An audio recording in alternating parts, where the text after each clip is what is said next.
Mr. Speaker, back to the Premier.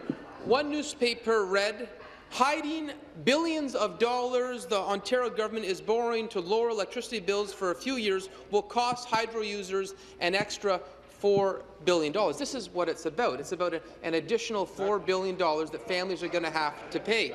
The newspaper article continued, the government, citizens and auditors and the giant institutions that lend the province money are pretty much operating in a post-truth universe, where what the Liberals say is going on with Ontario's finances have begun to drift from any previously understood shared reality. It's the Liberals' world, and we are just living in it. A world where they can spend $4 billion for an unfair hydro plan that is nothing more than a self-interested election ploy. So, Mr. Speaker, again to the Premier, nowhere else in Canada would making up your own rules be acceptable. Nowhere else in Canada would blowing $4 billion be acceptable. So, thank you.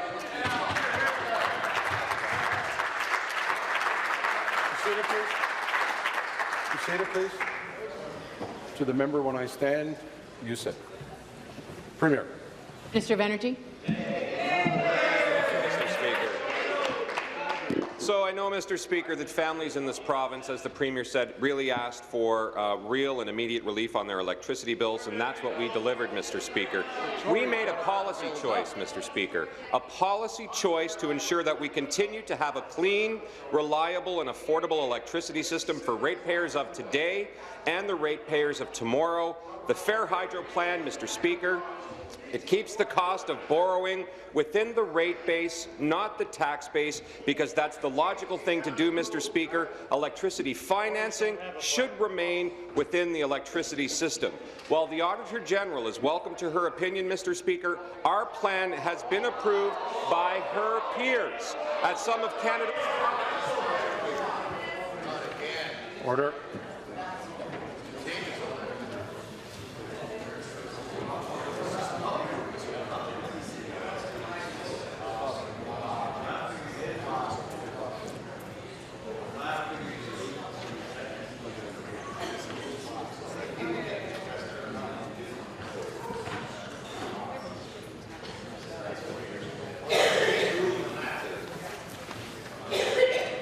The member from Renfrew-Nipissing, Pembroke is warned.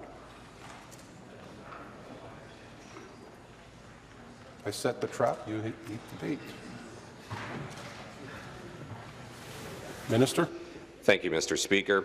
Our plan has been approved by her peers at some of Canada's top accounting firms, including Ernst & Young, KPMG and Deloitte. In the development of the Fair Hydro Plan, we also consulted with numerous third-party advisors in the application of accounting standards, Mr. Speaker. ISO's management, ISO's audit committee. Member from Leeds-Grenville, come to order. You have a wrap-up sentence, please. Thank you, Mr. Speaker. Even the Office of the Provincial Controller all support this accounting treatment, Mr. Speaker.